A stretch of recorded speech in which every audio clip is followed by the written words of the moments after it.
Hola, buenos días. Hoy vamos a ver un análisis general de las fuerzas que pueden estar implicadas en un sistema de plano inclinado o en un sistema plano horizontal. Voy a desarrollar el de plano inclinado porque es el que casi siempre los alumnos tienen más problemas, y una vez entendido este en el plano inclinado, pues será muy fácil hacerlo en el plano horizontal. Vamos a primeramente que vamos a llegar a la ecuación dinámica de este sistema. A la ecuación dinámica. Para ello vamos a empezar a representar la fuerza. Ahí tenemos una flechita en dirección hacia abajo que le vamos a llamar fuerza P. O sea, P va a ser la fuerza peso, que siempre va a ser vertical y dirección hacia abajo.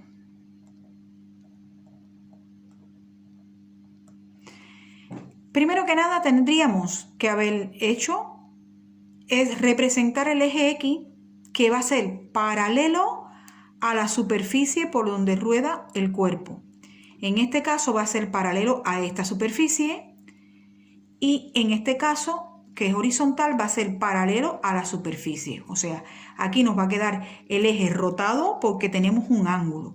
Y entonces el eje Y va a ser perpendicular a esta superficie. Aquí tiene que hacer un ángulo de 90 grados. Y aquí queda igual, perpendicular a esta superficie.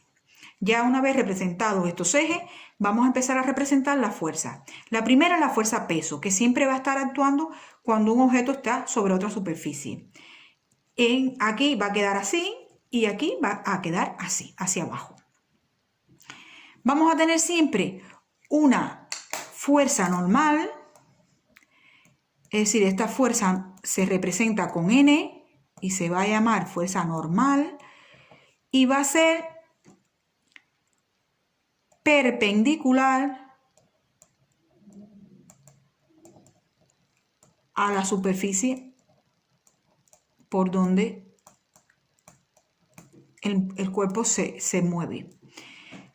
Por tanto, esta fuerza normal en este sistema va a estar hacia arriba, y siempre es hacia arriba. Siempre es hacia arriba. Va a estar así, pero de esta manera, inclinada con respecto a la fuerza peso, porque ella va a estar perpendicular a la superficie.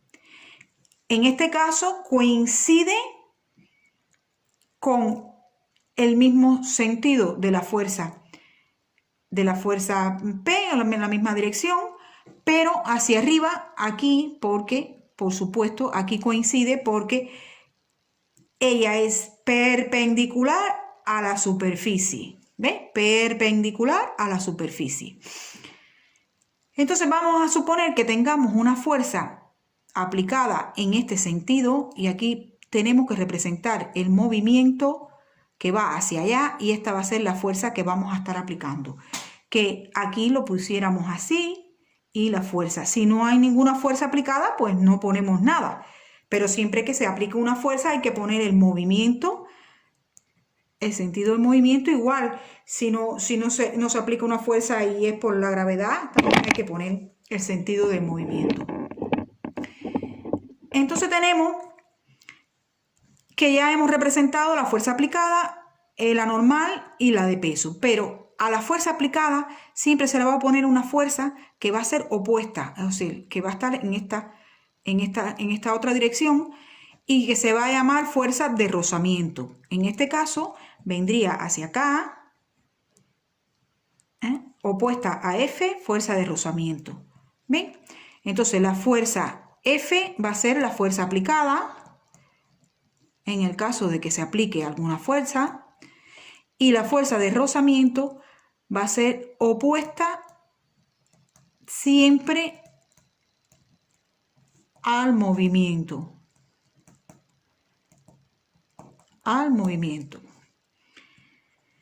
Pero ¿qué pasa con esta fuerza peso? Que esta fuerza peso, como siempre va a estar en esta misma dirección vertical, tenemos que descomponerla en el eje Y, le hacemos así.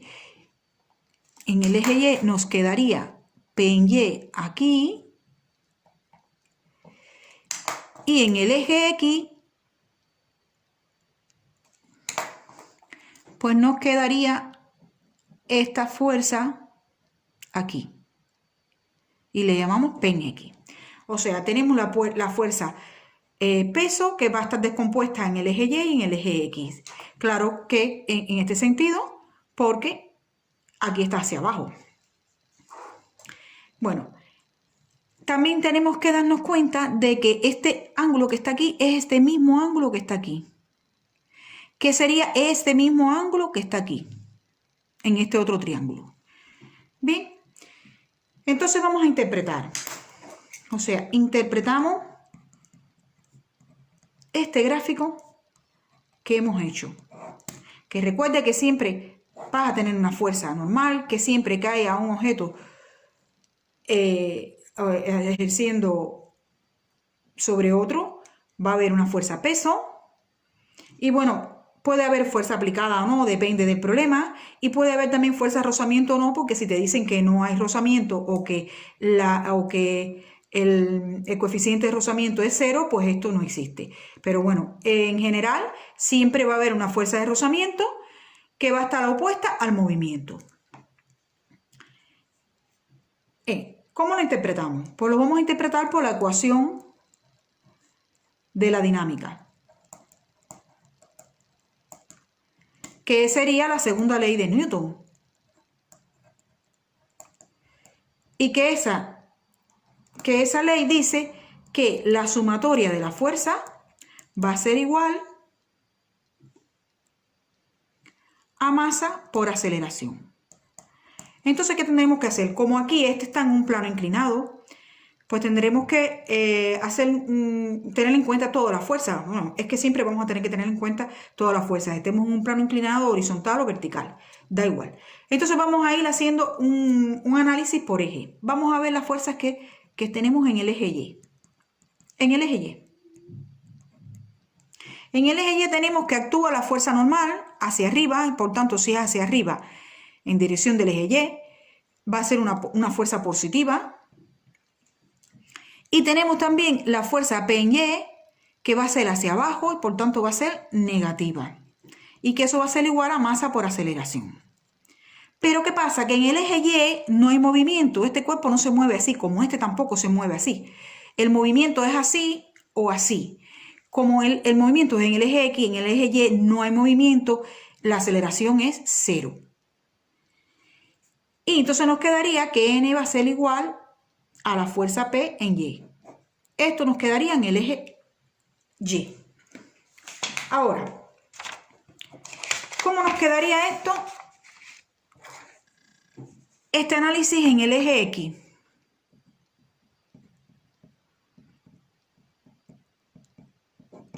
En el eje X. Vamos a mirar el planito que habíamos hecho. En el eje X tenemos que igual vamos a aplicar la segunda ley de Newton, fuerza es igual a masa por aceleración, y aquí tenemos que la fuerza aplicada está en sentido del movimiento, si está en sentido del movimiento es positiva. La fuerza de rozamiento está opuesta al movimiento, por tanto es negativa. Y la fuerza, esta que está aquí en rojita, P en X, también está opuesta al movimiento, por tanto P en X va a ser también negativa y esto va a ser igual a masa por aceleración. Que claro que ahora sí hay movimiento y por tanto este miembro no se va a igualar a 0. Entonces, ¿quién es la fuerza de rozamiento? La fuerza de rozamiento es N, que es la normal, por mu. Esto es la fuerza de rozamiento, mu, que es el coeficiente de rozamiento. Pero anteriormente, en el análisis que hicimos en el eje Y, habíamos dicho que la fuerza normal iba a ser igual a P en Y por esto que hemos hecho aquí. Y entonces, por tanto, podemos decir que aquí la fuerza de rozamiento nos pudiera quedar como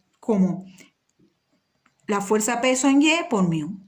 Sustituimos todo lo que conocemos aquí y nos queda que F va a ser igual a que F menos P en Y por mu menos P en X va a ser igual a masa por aceleración. Pero ¿qué sucede? No sabemos ni quién es P en Y ni quién es P en X. O sea, no sabemos quién es la fuerza aplicada en el sentido de Y ni la fuerza aplicada en el sentido de X. Pero sí sabemos por el ejercicio, por lo que habíamos hecho aquí anteriormente en este plano, sí sabíamos que si cogemos este trocito que está aquí y lo giramos para entenderlo un poquito mejor, ¿no? Aunque da igual. Si yo tomo este trocito, me quedaría el punto aquí, la fuerza P hacia abajo, esta fuerza P en Y hacia acá y esta otra fuerza P en X hacia acá.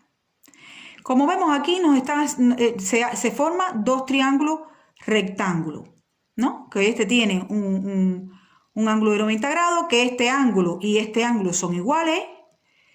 Y si lo giramos un poquito, ¿no? Vamos a suponer que pondremos el centro aquí para verlo un poquito mejor. P en Y aquí, ¿no?